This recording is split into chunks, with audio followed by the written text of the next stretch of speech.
Jubilee Party is finally cracking the whip to ensure that there is party discipline. And it is very dangerous when you have a party that doesn't have discipline. And if you look at all the parties across Kenya, there is no party that does not have a code of conduct and their constitution.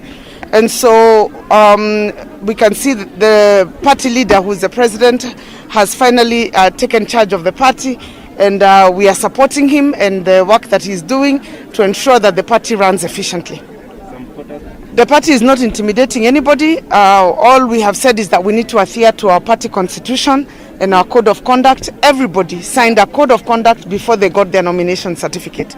And all of us signed that we will adhere to the constitution of Jubilee Party and that we will recognize that we have a party leader and party structures.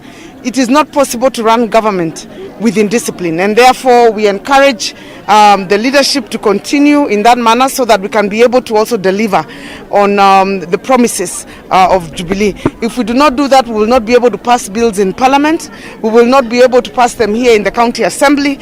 We will allocate money without looking at what the manifesto of Jubilee says. So it is important that people know we have a agenda. That is big four agenda, which is of the president, that must be supported. And we also at this time have a crisis of corona, which also we must be able to deal with. And that we cannot do when we have indiscipline.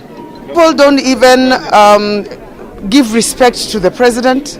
We have seen cases where he's blatantly insulted by members of the party, and you will never see that in any other party. Look at all the other parties. Look at NARC, look at Chap Chap, look at ODM, look at ANC. You will never find a situation like the one we had let run away in Jubilee. It's inevitable that at this point in time we need to crack the whip. If somebody is not satisfied with the Jubilee Party, they have options. There are many parties in Kenya. You can go to another party.